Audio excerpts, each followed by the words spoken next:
Welcome, everybody. Welcome to the International Brotherhood of Magicians official podcast. My name is Jason Michaels. I am your host. I am joined by my co host, Ben Young. Our other co host, Scott Cantrell, is out today, but we have a special guest. We don't always get special guests, but we have a VIP special guest today, and that is the international president of the International Brotherhood of Magicians, Stephen Levine. Welcome to the podcast, Stephen. How are you?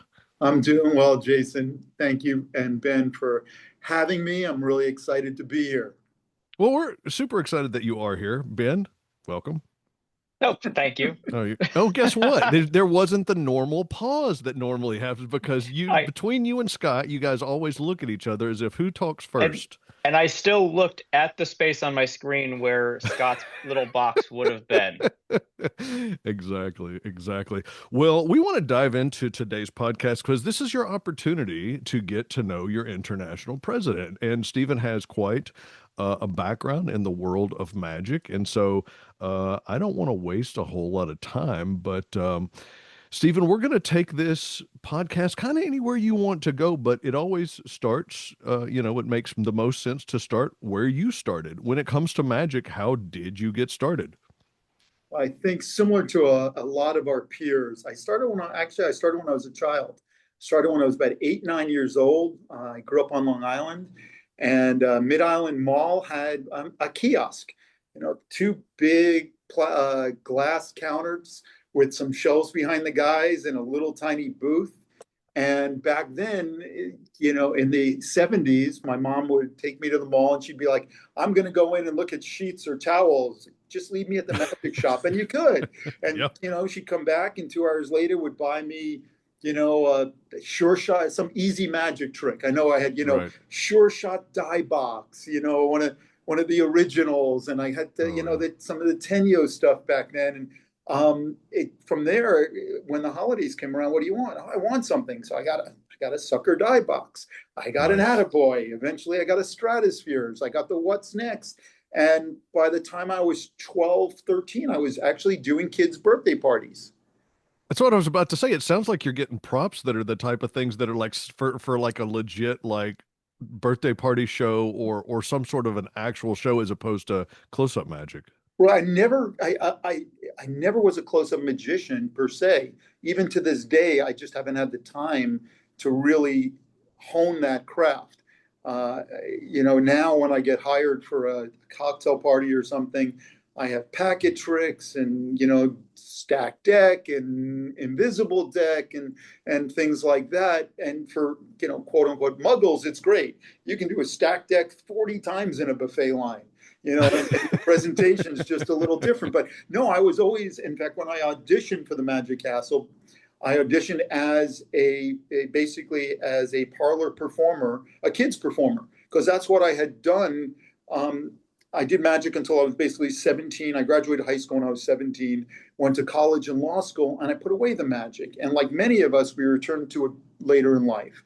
My daughter is now 26, and 24 plus years ago, she's 2 years old, and she's crying. And, what does a dad do? Makes faces, whatever. And I just did the old French drop. Look, quartered. Oh, out of your tummy again, Daddy, again. And I'm doing it until my hands were like arthritic. And I had a box in the closet with a few things that I took out and started playing with. And next thing you know, I'm going on the internet, because when I stopped doing magic, 1980, a computer was the size of my conference room with the punch cards. And then you have your little laptop, and I go on, and next thing you know, I repurchased Stratospheres. I purchased what I call Gertrude, the card picking duck. I got, not only do I have, I have sucker die box, but now I have Run Rabbit Run, Topsy Turvy crayons, Topsy Turvy bottles. And from there, by the time she was 4, about 2 years later, I was performing at her preschool, at the camps, and starting to get a reputation. We were living in San Francisco in the Bay Area, and we moved down to Los Angeles, and I'm at a deposition. And this is 19 or 20 years ago. And I just start talking to the court reporter on a break, and somehow magic came up. I don't recall exactly how it came up, but she's like, oh, I'm a member of Ring 21, the Hollywood ring. And she actually was in charge of the Magic Castle Nights. And I'm like, Wendy, that's What? great. I haven't been to the castle in a while. And she goes, well, Wow. our rings, we put on shows and we do charity shows. And I'm like, hey, I'm the president of my men's club at my temple. That would be great for you guys to do a show. You guys make money and I make money for the temple, not me Nice. personally. Uh, Yeah. Never and hurts to make money. they said, and she's like, so next thing you know, I'm going to I.B.M. ring meetings and I'm going to their picnic. And I actually emceed the show that they did at the temple. And I started going to the castle because of the I.B.M. members and taking my son and becoming active in Ring 21. And then a bunch of people said, in West LA, there's no ring, but because of the I.B.M. rules, it was too close.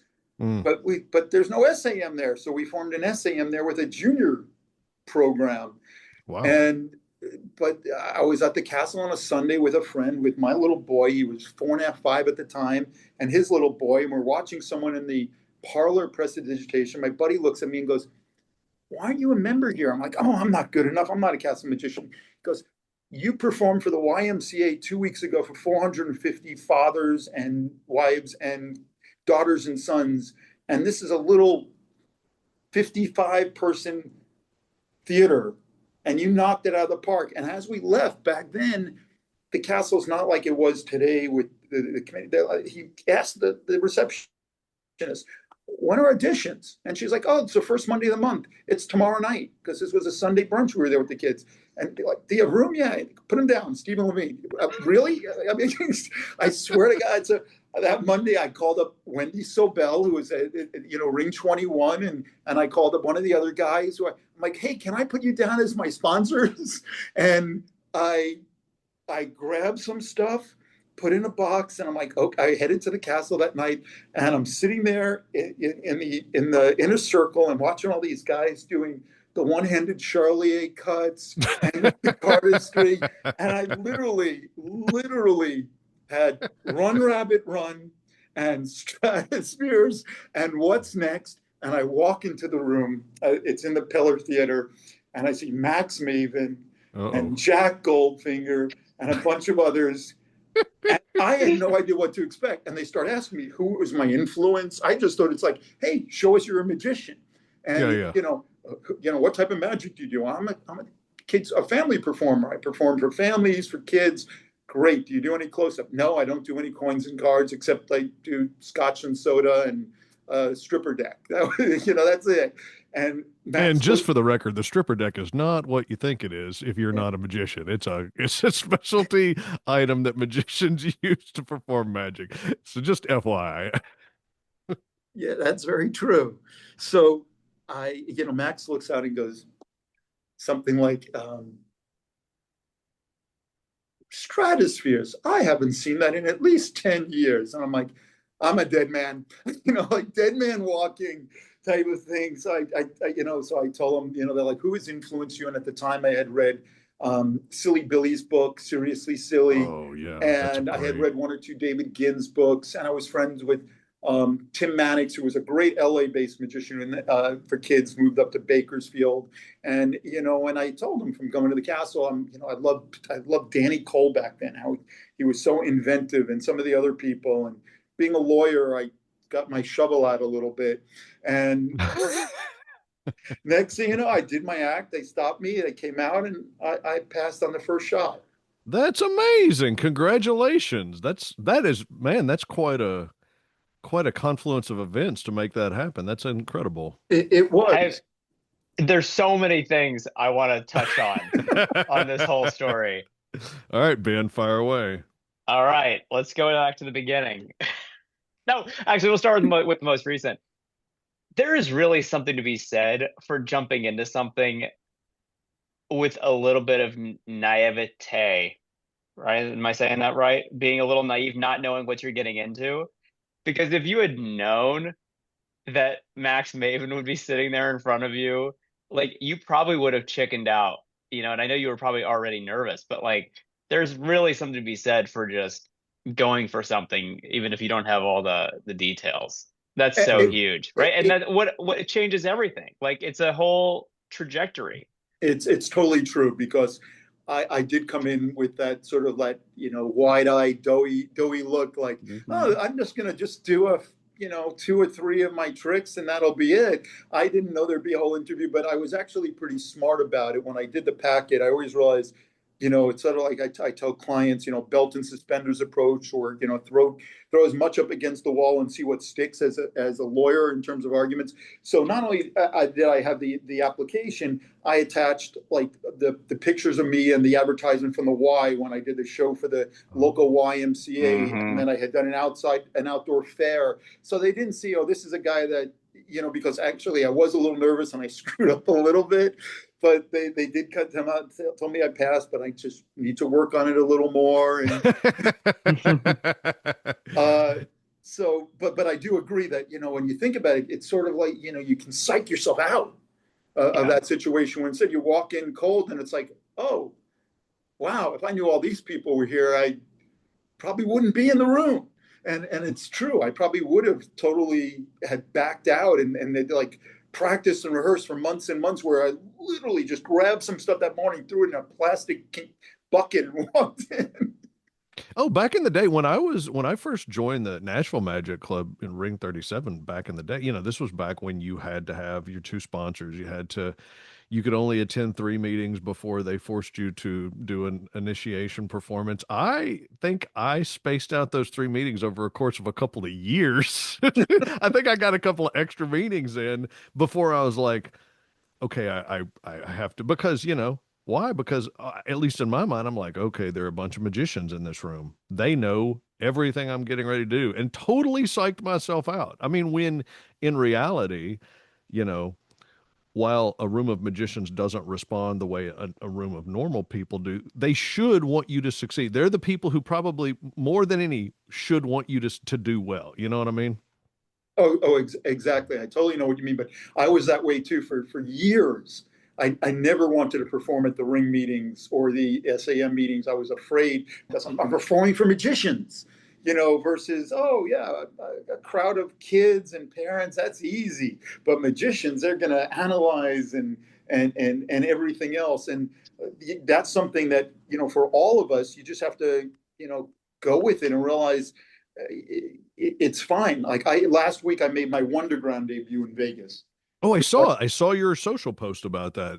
How'd that go? Happy? It went great, and in fact, I That's great. mean, they already asked me to come back, and I got major kudos. And I'm not doing any of like the manipulation and things like that. Like, I did 3 what I call, pack small, play big type of tricks that I do in shows.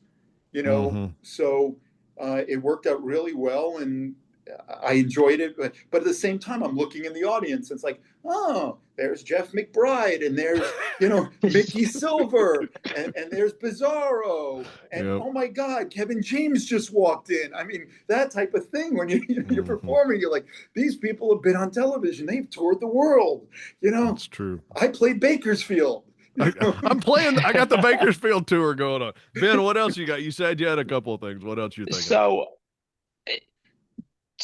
when you went to that magic counter, the magic kiosk back in the day, were they demoing mostly stage magic, like prop magic tricks, or were they doing close up as well? What I'm They were, wondering is how did you end up more interested in the stage magic versus close up? Was it because that's what they fed you, or was it just sort of a natural inclination to it? for me, it was just a natural inclination towards it. Hmm. They were doing, I do remember what I got, Fox cards. Remember the old Fox Hmm. brand? Buying a few of the different tricks from Fox and stuff. But I I did, nod my head as if that happened in my lifetime. I'm like, yeah, but I know about Fox Lake Yeah, cards. Fox Lake, absolutely. I have but decks of Yeah. I, cards.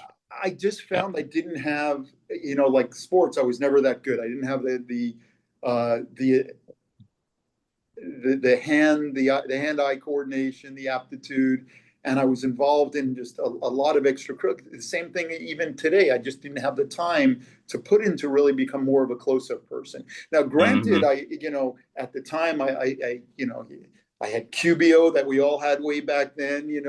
The little cube, you make it start and stop and stuff. And Yep. I Scotch and soda to this day is been one of my favorite coin tricks, and I've had it over 50 years. Every now and then I lose the $50 and have to buy a new trick. So You don't have to spend $50 anymore like you used to. So, no. um, this but cool, but it man. sort of, yeah, I gravitated toward that, and I thought it would be fun to do shows, and I liked that. And in the Linking Ring, the article about my presidency last year, there was a picture. I think I was 12 years old doing a birthday party, and you could see behind me that there was a square circle, and there was uh, Attaboy, and I was performing the zigzag balloon. Put the Mm, balloon in and move that's the cool. center out. That's So very cool. it, What else it you got, Ben? You said you had multiple questions. You just keep firing away, man. Well, I think this is more of a comment, but I think it's just such a nice demonstration of how these magic organizations, whether it's the IBM or the Castle, it's not really about how much technical skill you have. It's about if you're interested in magic and want to be part of, the community of magic. Well, And interestingly, the castle though now is getting the last few years their audition committee. They actually, if you're coming in saying you're a card guy, they are or gal or card person, I guess is the appropriate term. They with the cardistry that they have certain skills that they want you to demonstrate now. Where years ago they didn't have that. That's very And interesting. now if you sponsor someone for the castle, you actually have to be at their audition, and you have to say that you've actually seen them perform. Holy cow. So they really Whoa. have raised that because they were finding I was talking to people that were on the committee years ago that someone would go to Woolworths and back then, or now it would be Kmart, or well, now I guess it would be Target. There's no Kmart's or Woolworths, but they buy like a magic set, and they would do okay. They'd come in and they'd be like, here, ball and vase, no ball and vase, ball and vase, Ooh. or think of an object, and you have the cube on your forehead. Okay, are you thinking of the star? And literally, they said they had people perform like that wanted to be magician members. And so they realized they needed some type of standard. And that out of that is how Magic University started growing. And the goal for Magic University was for people then to be able to then try out for the Magic Castle. Oh, You that's know, interesting. and I didn't know that. it's sort of interesting. That's how Wonderground started in Las Vegas 18 years ago by Jeff McBride, where he has his magic and mystery school here in Las Vegas, and he wanted a place for his students to be able to then get up on stage and Hmm. show what they've learned and do it in front of a real audience. Oh, I see. Yep. And that's why, and a lot of magicians try new things out at Wonderground. But for me, I'm an attorney. I've been a lawyer now. I'm going to my 38th year. So talking in front of a crowd or doing something like that is sort of been natural when it comes to the magic as well, when it comes to the patter or things of that nature. Yep. And I've been trying to figure out I did an act once. God, it was probably 10, 15 years, maybe 10, 15 years ago, where I tried to combine the law and the magic. And I, came in with a shirt and tie, and I had rigged the tie and shirt. Like, just imagine in a courtroom, if I can just read people's minds and read the jury. I don't have to spend a day questioning them with voir dire. And I went, I had the Velcro and took it off, and I had the black T-shirt on underneath. And I went into, a routine using like jury trial as well as the law and things like that. But that you do have an intersection like that. I spoke I was on a panel 2 weeks ago at the Disneyland Hotel. My industry now is I'm a general civil litigator. My specialty is homeowner associations, which I've in the last 20 years. So like magic, there's different specialties. And I started out, I've done products liability, I've done intellectual property law, I've done bankruptcy, and I fell sort of into the homeowner association. And I'm talking at this conference, and it's 800 people in the audience. And I realized, it's a dry topic. We're talking about legislation and case updates and how it affects the industry. Well, how can I get them a little engaged? So I started out with a trick that's known as Harry Anderson's mishmash card. I had someone pick a card, and I said, okay, is it a red card? Yes. It is a heart? Yes. And I open up the big mishmash card, and it's a two of hearts. I'm like, is this your card? And she's like, no. And I'm like, it isn't. Well, just like you as property managers manage properties and have to have insurance, magicians have to have insurance. And I took out the IBM magician's insurance policy and Oh, that's great. dovetailed that in. And of course, you know, it was the Queen of Hearts in the IBM insurance policy.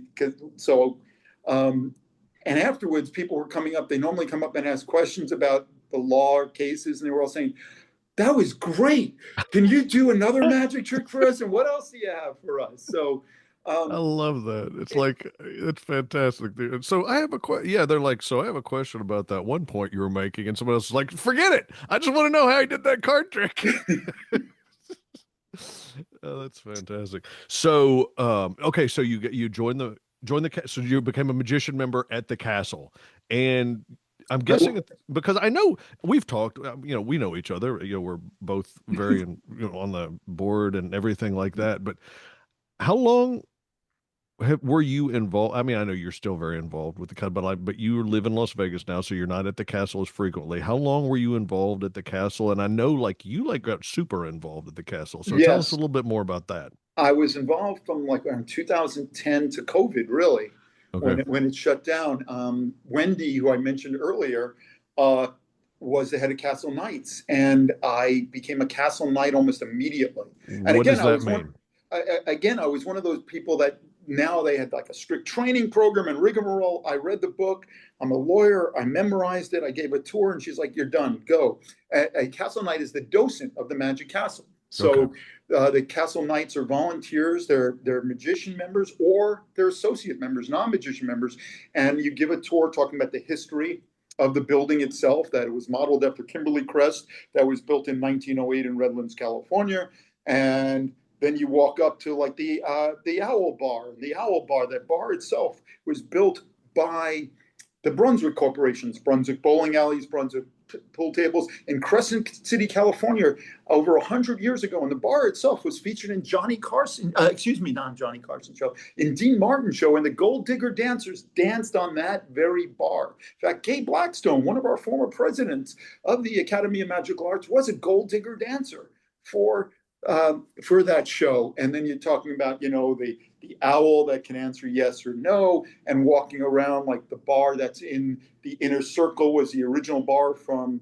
the gardens in Hello Dolly, when we have a picture of it there, or the Tiffany ceiling that came from the West Adams bar, how our bar top outside the Palace of Mystery was the original Beverly Hills gymnasium gym floor. And when they were redoing it, because what happened was when the castle was starting in the early 60s, Milt Larson and Bill Larson, the two brothers that founded it, Bill was the lawyer. He was the contract guy. He was, doing everything with the copyrights and trademarks and setting it up, getting a liquor license. Milt was driving around and seeing houses that were getting torn down or that were going construction. Hey, what are you doing with these sconces? Great. Can I take them? What are you doing with these panels? Great. I'll take those too. And just getting things from here and there, from the stained glass that we have to these amazing wooden panels in the inner circle that was from the neighbor of his in Montecito, 40 wooden panels. You look outside the bar at the inner circle and you see the old wood and you see a hole here or there. Those are the original the doors for the Murphy beds that were in the Knickerbocker Hotel down the street from the castle when they were redoing them.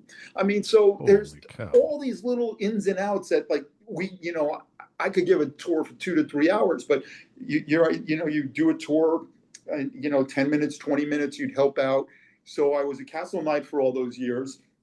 And then I got involved in the Di Vernon Foundation. And the Di Vernon Foundation, it started as the Di Vernon Fund. When he passed, the professor, he left money to help magicians in need and also to foster the art of magic with young people. And then it became a 501c3. And I was the second president. Joan Lawton was the first president of Di Vernon Foundation. I was the second president for four years. So, and what we did every year, we would do a big charity event at the castle. We called it Soapy Smith Night after Mm. the con man Soapy Smith.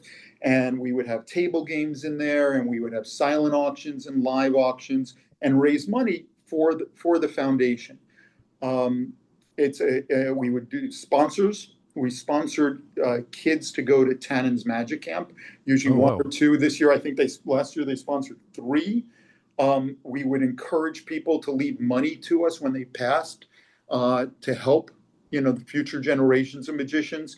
And when COVID hit, um, on myself and my board, we started two emergency funds because, as you know, the world sort of shut down. So not only magicians that were full-time magicians, but all the staff that was at the castle were out of work. And we Hmm. started two Yep. separate funds, one for magicians and one for the staff at the castle. And you could apply for up to three grants to get money to keep you going.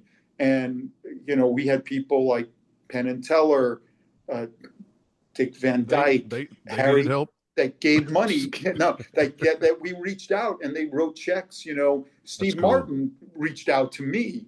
I contacted the general manager at the time, Joe Furlow, and Joe's like, "Hey, Steve Martin wants to. How does he do?" I'm like, Steve Martin? Yeah, he's a magician Wow. member here. I'm like, cool. So, That is amazing. and they were very, very, generous. A lot of the castle members were very generous.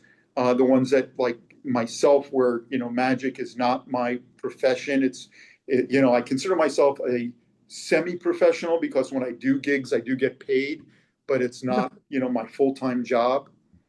And sure. so the foundation was amazing, and it's still going to this day. And I help out every year. They change it from Soapy Smith to making it more of a casino de elegance, like a black tie affair. And I've been soliciting tickets here in Vegas for different shows and things like that they can auction off. And I That's was very cool. and then I was also very active in the outreach committee at the castle, which I loved. And the outreach committee basically does community outreach at charities. Uh, every year we would do the VA in West LA, where they would have 2 weeks before Thanksgiving, a huge event where people would line up and get free turkey meals, and there would be free haircuts, and we did strolling magic. I did the CBS studios for July 4th for like 4 or 5 years, where we did strolling, and then the castle, they had performers that came in and did a stage show in one of the sound stages. I performed at the Special Olympics for the teams before they marched into the stadium. So, like, you know, performing for Team Thailand and going real slow because they didn't speak English. So the Yep. translator would have to translate as I'm doing something. That's cool. But Children's Hospital, where the kids are stuck in the hospital over the holidays, and the outreach committee is one of the great things for magicians to give back to the community. And Hmm. for some kids that have never seen a live magic show, or for people that can't afford it, it's a wonderful thing that the castle, the AMA specifically, has done over the years. And I was very active in that for many years, and I still do a lot of. I'm now that I'm getting more active and involved in the Las Vegas community, I'm getting asked to do charity shows, and I already volunteered to do something in Christmas.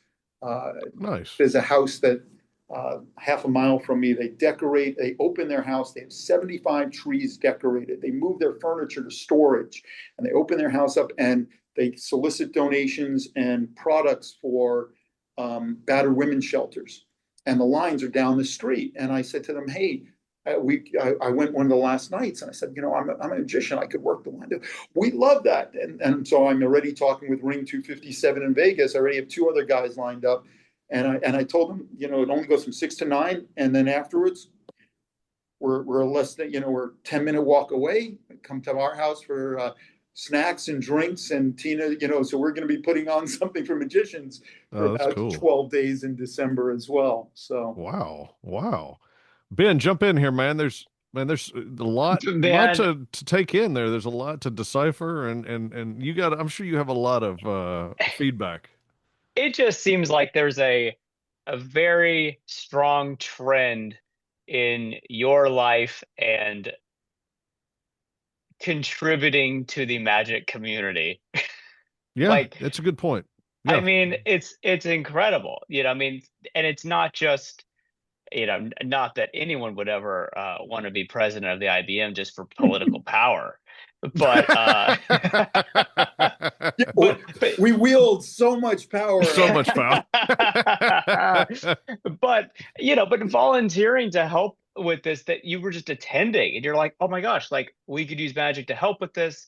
And and it's not just you, but you're bringing in other magicians to help with it as well, which gives them something to do. I just think this is all just great. And also, Mhm. I've I always could have listened to believed. you give this like castle tour for I hours, know, I know. I just felt like, listening. okay, there's going to be a trivia. There's going to be a trivia session after we're done here for all of our listeners. We've got a test. We're going to send out Well, a like poll. lawyers have continuing legal education, continuing magic education. Now, That's what year right. was the That's right. castle? What date did the castle open its doors?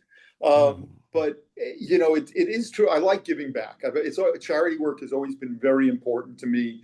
Um, in Los Angeles, they have a publication. It's called the Jewish Journal for the community with the last name of Levine, and I'm Jewish. And I was nominated and I was selected in 2014 as one of their Mensches of the Year.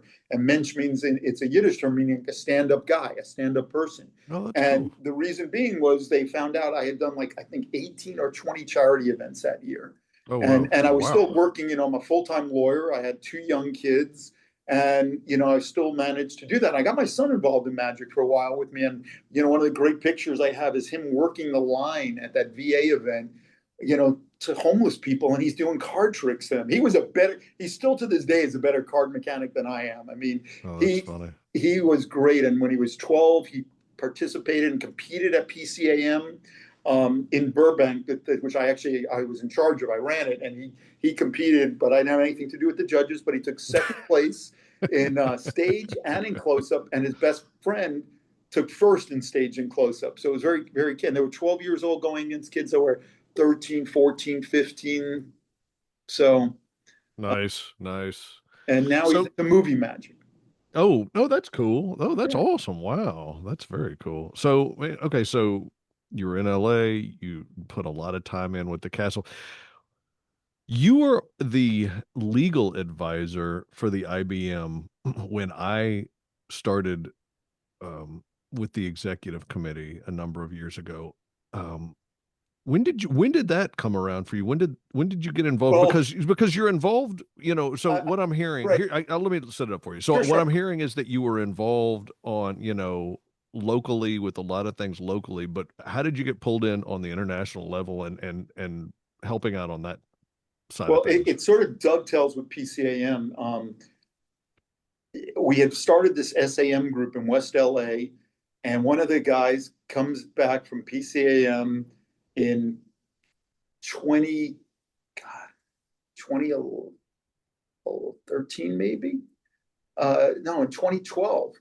And he goes, "Hey guys, we're running PCAM next year." I'm like, one, we Kamisabis? Who's we? Who is this we? Who is this collective? Two, what's PCAM? I had never heard of it. And three, how is this being funded? We were an SAM that was 1 year old with like $240 in the bank, and I was Yeah. the treasurer. And he's like, "Oh yeah, well it'll pay for itself, and conventions make money, and da da da da da." So he goes out, hires the first act, and signs up for like $700. We're like, "What?" And this, and the rest of the board all goes, "Stephen, you're negotiating contracts. You're a lawyer. You're going to do this." And so I was the CFO for, I negotiated all the contracts, negotiated with the hotel. We made for a small little convention in Burbank, you know, $19,000 back then, What? which is, yeah, which was Wow. pretty amazing. And we had some issues, and as a result of the issues, Sean Farquhar got involved because Sean is like the unofficial president of PCAM. He's the one who's kept it running for all these years. And Sean, he's a former I.B.M. president. And Hmm. Sean saw how I was dealing with all the issues and getting the resolutions and taking care of things. And I stayed friends with him. And then a few years later, he's like, "Hey, Stephen, I know you're a good lawyer. I saw what you did for PCAM, and I helped out in the Bakersfield PCAM and the contracts with the Simi Valley PCM. We need a legal advisor." And it was Hmm. before, let's see, it was Alex then Billy, right? So it was Yeah. before. Yes. So I became Alexander's legal advisor, and Billy's, Okay. and then Stephen Bargatze's, and Ken Scott's, and Yep. then Yep. so I was a legal advisor for about five plus years before I even got on the leadership track. Mm-hmm. Yep. So and Just as an aside, it seems like Sean Farquhar has consistently kind of been the guy to help connect people and get people involved. He has done so much for the IBM. yes, And I didn't know that he had gotten you involved. I mean, that's just like another perfect example of how Sean doesn't get enough. Sean gets a lot of credit, but Sean does not get enough credit for the work that he's done on behalf of the organization. that's very true. It's amazing things with the Merlin program, and for 13 years he booked our talent for the conventions. Yeah. Um, and that's one thing. Now I'm also co-convention chair. that Yeah, you're a busy dude. that takes so much time. Oh my goodness. So I feel like Ben has a question like in the chamber. I do you know Nope, you don't I'm just okay. happy to be here. Okay, good. Now, here's what I want to know. Okay, but you're so okay, let's put you in the let's take you back a few years, your legal advisor. What does that mean? Like what I mean, tell me What it means what is that I'm means deal. like that you can actually tell us. I mean, don't tell me any, I mean, obviously Well, of you wouldn't course. tell me anything you can't, but what does that even mean? Your legal what in the world does the IBM need a legal advisor for? Give it to me. Well, it means I'm getting involved in many issues that if I was working for a private law firm, they wouldn't let me touch because of malpractice. Because you are, for IBM, a one man shop in Hmm. essence, where I'm dealing with um, one of the major benefits we have for IBM is for international performers that want to come here and get their O1 visa or their P1 B1 visas for performing. So I would have to like review reels, review their reviews, then write a letter to the Immigration Nationalization Service on their behalf. Um, That's I a would pretty also big deal. I have talked to you about this. That's not like that is not a small thing. And that's not also, please point out, I want people to know that's not something other groups do.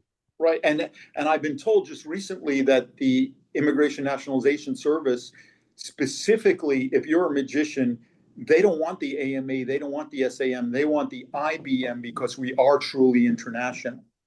And I had that with a few recent performers where they said we need it from IBM. We already have an AMA letter, an SAM letter, but the INS has told us we need one from the IBM. You guys are over 100 years old and you truly are international. That's really cool to point that out as like a legitimate, true benefit of membership. Because, and that just needs to be pointed out. This is for a member of the For a IBM. This member of is, the IBM, and we do not charge. I've had lawyers that, you know, a lot of people that are trying to get their visas are using immigration lawyers. And I've had the lawyers saying, I'm contacting you on behalf of X performer. We need a letter. And I'm like, how long have they been a member of the IBM? Are they in good standing? And I'll check with our office. I'll ask Cindy, our secretary in St. Louis, and she'll get me the information.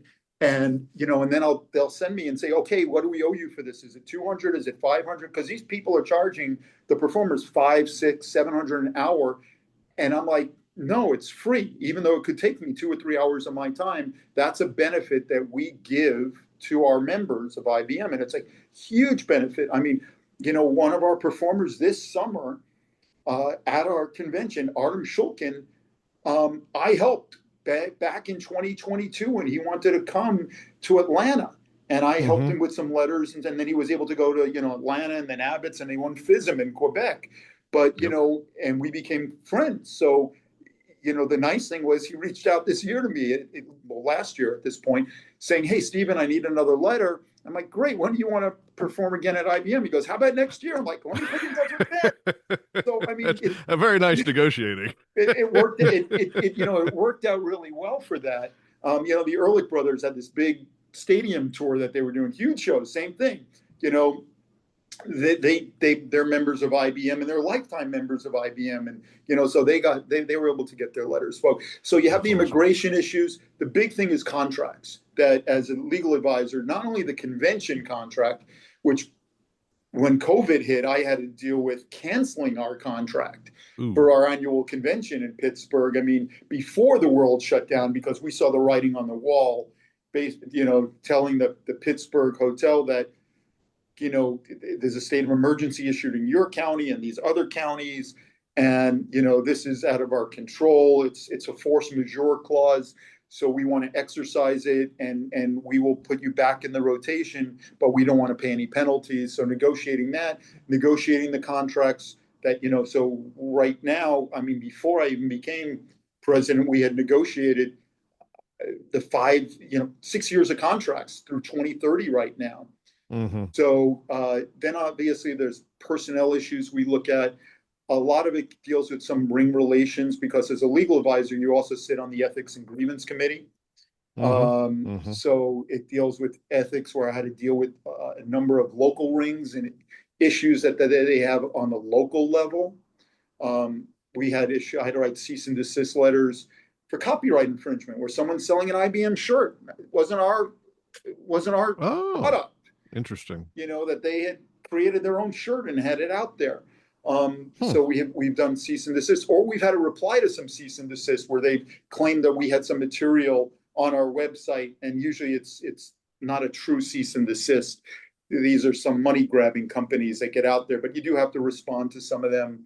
We've had to look at the leases for our St. Louis office. Then there's issues involving the contracts for the convention, not only with the hotel, but with the production company, the tech company. We have a separate performers contract. And then looking at issues involving the use of our logo on a local level too, like what Mm. rights do these rings have. Governing documents are a big part too, where I had to Oh, change yeah. like our bylaws a few years ago to make them a little more gender neutral. We changed some of the things, like where we said Mercury, he was holding it. So now Mercury holds in his hand the staff, and changing the standing rules in our bylaws, and even helping local rings create their own governing documents and rules and things like that. It's that's so much more. I don't think anybody just on first glance. First off, I don't even know if people knew that the IBM had a legal advisor, and then if they did know, like to understand like what that encompasses. It's very interesting.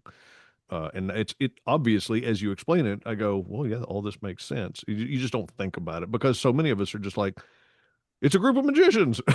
But it's a big group of magicians who has who has reach. All right, before we talk about your presidency, Ben, was there anything you wanted to interject? I feel like I'm just kind of like constantly feeding you. Ben, what do you There, have to say? man, there really is a difference not having Scott on the episode, huh? For all the listeners that forgot he wasn't here. Yeah, Um, it's true. It's true. no, I mean, what an undertaking. I mean, I when I heard like legal advisor, I'm like, okay, so like, I guess if some little thing comes up, we go, okay, Stephen, what do we do? And you just kind of like say it. But there's so many different things on so many different levels that require all sorts of different time commitments and communication, and unreal. Thanks for sharing all that, because that Yep. really opened my eyes, actually. Yep, That's wild. absolutely. Absolutely. Okay, so you got on the leadership track, you worked your way up, you became president in at our convention last July. You are currently our president until our next convention, well, through our next convention. And tell us what it okay, I'm gonna let you take this anywhere you want to take it, but I'll give you a couple of prompts. Tell us what it's like to be president. What does that mean? Because people don't know what that means. I mean, it's just like, okay, you put your time in and somebody decided to make you president. That's not really what it is, but that's what some people think. So what does it mean? What are you proud of? And then we'll wrap it up talking about the convention coming up, and just sort of your thoughts on that. But share with us what it's like to be president, what some of the things that have been important to you, things that you've accomplished or that you've pushed forward. What should magician from wherever, what should they know about the president? Well, it it's a it's a very good question, Jason, because to a certain extent, uh, when people they look for a contact, some of the emails that I get are wonderful and glowing, and like after St. Louis, and how when our board met with the Ring One leadership and we put on a show, I got some great emails from people that I shared. But I get emails from people saying, "Hi, my pin broke. How can I get a new membership pin?" Your pen broke. Nice. I mean, I'm not kidding.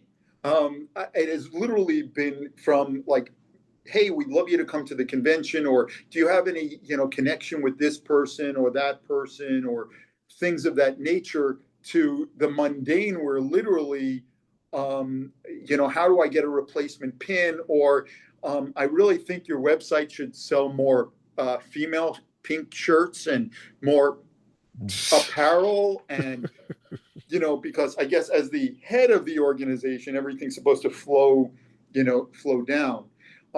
But one of I mean, what I think right now is we have a fantastic board. Everybody is there's no dissension at all on this board. Not saying that everybody is a yes person, that no Mhm. matter that we all agree with everything, because obviously we all don't, but we all are rowing in the same direction and have the I.B.M.'s best interests at heart. Mhm. And Mike Dunnigan, my predecessor, and Chuck Arkin right before him, three in a row, you have basically three individuals that are not professional magicians compared to before that. And before that, you go back, you had Ken, you had Steven, you had Alex, they were all professional magicians. So you have like three, in essence, almost like business type people that have come in, with Chuck as a lawyer and basically being an accountant, Mike with his corporate background, me with my legal background, and putting together a great strategic plan with specific pillars that we've been able to adopt. I know, like we have a leadership Zoom meeting, which I really want to emphasize for anybody that's listening, is the third Thursday of the month. And initially, it started out as just the territorial vice presidents, the TVPs, and now it has gone into local uh, members that are just active and just want to learn more about the I.B.M. and asking about programs they can do on the local level. And one of the reasons we just started a Mexican ring, which is our first ring in Mexico, believe it or not, Oh, was because wow. Juan, who was a member of Ring 172 in Tucson, that I restarted. I was in Tucson for a few years before Vegas after LA. Juan was driving 50 miles to come Hmm. across the border every time to come to our ring meetings. And he was doing these leadership meetings, and he goes, "How can I start a ring?" And so we were able to assist him, and we now have, a Mexican ring for the first That's time. cool. That's Um, very cool. and we're talking about how to do, what's the best way to get for lectures, and what do you look in a lecture, or even running a convention, or what programs do you do on the local level. And we've seen, I think, in terms of membership, we've seen a growth this year of getting younger people in, of getting more diverse membership. That I think for years people would say, "Oh, the I.B.M." And even you see some Facebook posts. It's a group of old white guys, and I've seen posts like that. yeah, literally, and that's quote unquote. And when you look at our convention is one of the most diverse conventions out there for years.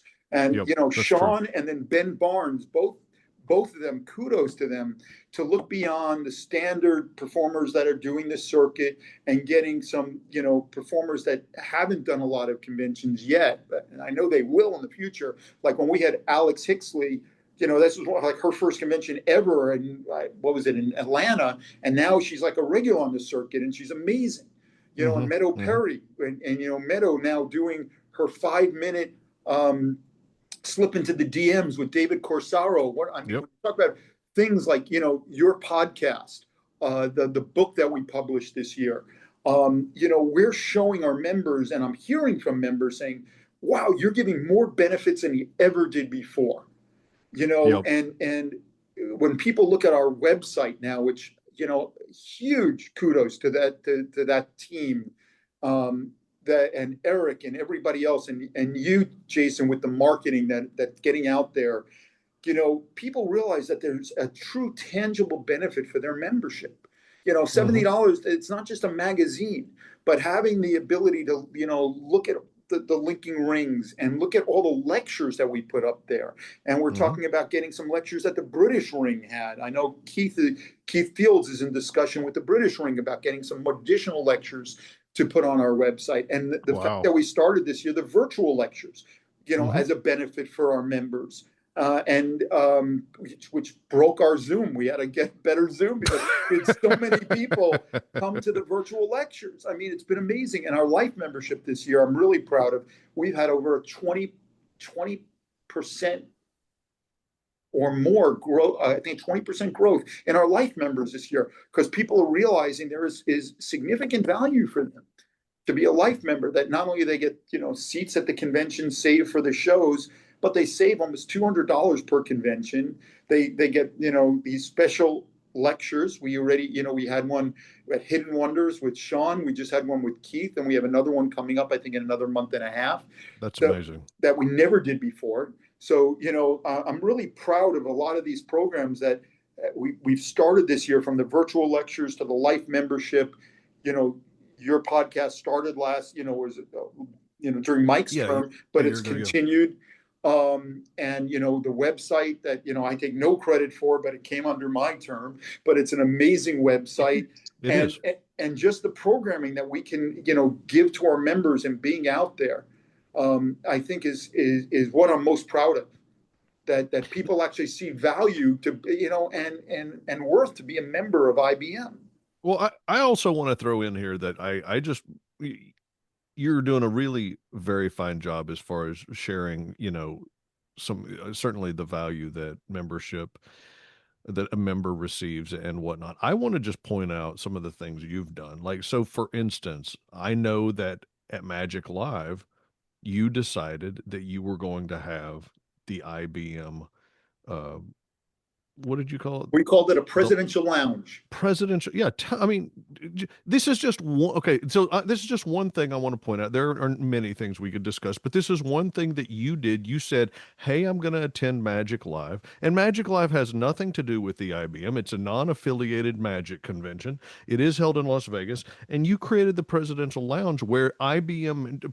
Correct me if I'm wrong, but IBM members that were attending Magic Live, and I guess technically they didn't have to attend Magic Live, but that's who it was for, and could come to the lounge that you set up, that was at the Orleans, that was part of your setup, and they could meet you and they could hang out and chat and have a snack and just fraternize with other IBM members. Is this correct?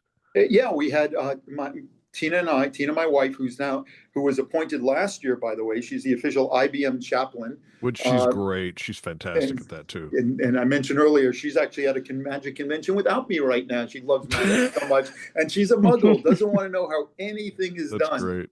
That's Um, awesome. but we had over 200 IBM members. We advertised it on the TVP. We have a special Facebook page just for the territorial vice presidents to get the word out.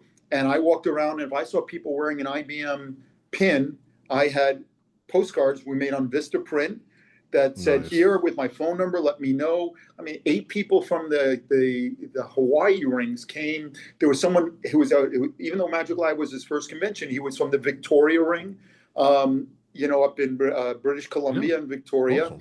and I had made an IBM 2 card Monty. So we handed out the 2 card Monties. I had done wooden nickels with the IBM logo on one side with a force on the Great. other. And I had brochures about IBM too, because in case an IBM member came up with a non-IBM member. And I know we got at least, I think, 10 or 15 people that joined IBM as a That's result. amazing. Wow, look at you. That's fantastic. That's So fantastic. it was a great, just to socialize and talk, Yeah. and to, people could relax, and there was no pressure involved, and we had wine and beer and some I would have shown up for that. other libations. You know Um, what? To your point, though, I just want to point out that obviously the members of the IBM are people who love magic and they want to get together and perform magic and watch magic. But I think that your point that you're creating a community of people who can get to know each other and hang out and just realize that there are other people just like them that love the same stuff and that they have this thing that they can all talk about, even if they come from very different points of the world, different walks of life. I think that's a really important thing that the IBM provides that we don't always think about. Just the ability to hang out with other people just like you or that with similar interests. So that's awesome. Okay, tell me this. We only have a couple minutes left. And if Ben wants to jump in on anything, you better do so. Um, why should people come to St. Louis? Their St. Louis convention in July 22nd through 25th. We were just there a month or so ago or 6 weeks ago, whatever it was, maybe it's 2 months ago now. But we were just there for the mid-year meeting, and it's a great venue. We got to see it. We got to meet the host ring one from St. Louis. I know that I mean, you've been telling us, Ben Barnes has been programming this thing. What are people going to experience when they come to the convention this year? Why should they be excited about well, this year and next year, because I'm already working on for next year. This year, St. Louis, it's a great, as you said, Jason, it's a great location. You don't have to. It's right across from the airport, so Easy to drive to, too, from a lot of people. yeah, for the Midwest people, it's easy to drive through. It's easy to drive to. We've negotiated with the hotel. I think if you stay at the hotel, and uh, it's a $3 or $5 parking rate. I mean, I'm paying in Irvine, California right now. I'm paying $20 at a residence inn to park. It's crazy. But they have a free 24/7 hour shuttle. So we have a free shuttle that's so you don't have any Uber fees or anything like that. The lectures are going to be amazing. We're talking, history of magic in St. Louis. The magicians from, Andrew Goldenhirsch and Jonathan Levitt, Some who, heavy hitters. uh, you know, uh, Artem, who I mentioned before, is going to be, he's going to be doing his Physimac. He's going to be doing a lecture. Mandy Mutin, who was on Britain's Got Talent. You have, Mm, Rachel Lynn Gordon, who performed last year for us, and she's coming back again. she's I great. she's a future of magic. I think now she's what, 13 or 14. I think she was only 12, 13 last year. Yep. Andy Gladwin, John Armstrong with his tiny plunger.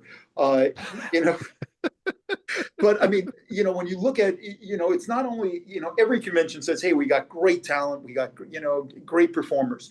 IBM, are also, for the money, it's the best value of any convention. We start with the early bird on Tuesday night and go through Saturday night. You have 4+ days of convention. Some conventions have gone down to 1 day or 2 days. I mean, we Yep. have 4+ days. It's the same price. We got a great rate at the hotel. If you're coming with your significant other, with your spouse, Tina's going to be doing 2 events. One is going to be a tour of St. Louis. We got 2 vans for, hopefully we're trying to get additional, but each day we have one a van. One is going to the art museum one day. The van the next day is going to be touring St. Louis. Jen Queen, who is the wife of Steve Queen, who's the president of Ring One, is going to be helping out, and she's a former tour guide there. So Oh, that's amazing. so when Tina and I went to St. Louis, they gave us like an informal little tour, which was very, very cool. There's a lot of stuff I didn't know. IBM, we call it like a magic family reunion. It truly is. People Hmm. come from around the world to see their friends every year. We have jam tables, that are set up. We actually have a wait list for the dealers. Our dealer room is sold out right now. It's amazing how many That is dealers want cool. to be at IBM this year. That is cool. And some really fantastic dealers. Our contests that Keith and Lady Sarah run are, they have some great acts. They already said they've been getting DVDs in, and it's going to be real tough. And for people that want to, try out next year and try for FISM, it's a Hmm. great way to compete and to get that feedback and to get that practice so they can maybe try out for FISM next year when we are the FISM North American qualifier at our convention in Las Vegas. That's a great So point. it's they can get that time, and when you look at our competitions over the years, people that have won our gold cups, Dave Williamson, Oscar Munoz. I mean, we have Yep. people that are Dave is a god, when he gets out there and Circus 1933, or if he's performing with Masters of Illusion and the other shows. And the people that attend as well, the camaraderie is great. The lectures, I mean, from A to Z, we offer an unbelievable value for your money, but you're going to have fun. And you're going to enjoy yourself. You're going to learn things. You're going to be able to show off, tricks you bought or things you're working on with the jam, with the informal tables we have set up. And, being there just last month, the huge bar area and the area with all the couches and chairs. It is cool. It's a great setup, and it's reasonable compared to other conventions in terms of the hotel pricing and things of that nature. So it's going to be a fun time. We're working on getting some food trucks to offer alternative food, so you don't have to eat your meals just at the grab and go in the hotel or at the restaurant in the hotel. So I'm working with 2 people at Ring One right now on getting food trucks. Ring One is going to it's their 100th anniversary, so they're actually getting trying to get the city and state involved, like to have maybe somebody come with a big proclamation like Day of Magic and things like that. So we're gonna have some special events as well. So it's gonna be very cool. And they can meet the IBM president. And they can meet the IBM president-elect when I turn over. Oh gosh. I don't know, man. That's so fun. I'm enjoying my anonymity at the moment.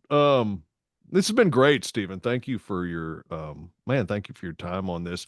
As we wrap up, Ben, where can they see you coming up? We always talk about what's coming up. What's coming up for you, mister? What's happening? Let's see. I'm at House of Cards here in Nashville a few times a week, usually. And then private events. So if you're like a bachelorette for some reason in Nashville, you might see me there. Dialed in on that. We're gonna have to do a whole session talking about Ben and the bachelorette parties. I like that. Stephen, do you have any appearances coming up or anything where someone can see you publicly, or is it mostly private things and stuff like that? If they go to Department C-28 at the Orange County Superior Court on Monday, I'll be starting a 3 to 5 week trial. So, but in middle of May, Tina and I just booked an MSC cruise, and I saw that they have a talent contest one night.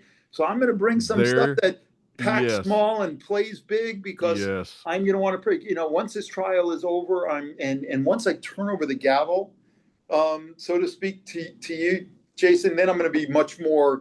I have been a great referral source to a lot of my colleagues over the last year, just because being a full-time lawyer and the full-time president, I don't have time to do the magic. So that's why Wonderground was so amazing for me last week. And I'm so looking forward to being able to, do the charity events and some private events coming up soon. Nice. Well, friends, if you want to attend the International Brotherhood of Magicians annual convention, you can go to magician.org, and there is a tab that says convention where you can click on, and you'll get all the details. You get the entire schedule, which is currently updated, as well as all the talent, and just kind of get a good firm handhold on what is going on. It is going to be exciting, we promise. Obviously, at that website, magician.org, you can learn more about the IBM if you haven't learned enough in the last hour. If you need more convincing, check out magician.org. But hey, this has been a whole lot of fun. It has been. What's that, Stephen? I said it has been. I appreciate it. It has been. And so on behalf of everybody who has been gathered here today, Stephen Levine, Ben Young, my name is Jason Michaels. We appreciate you listening, and we will see you again next time. Take care, everybody. Thanks. Thanks.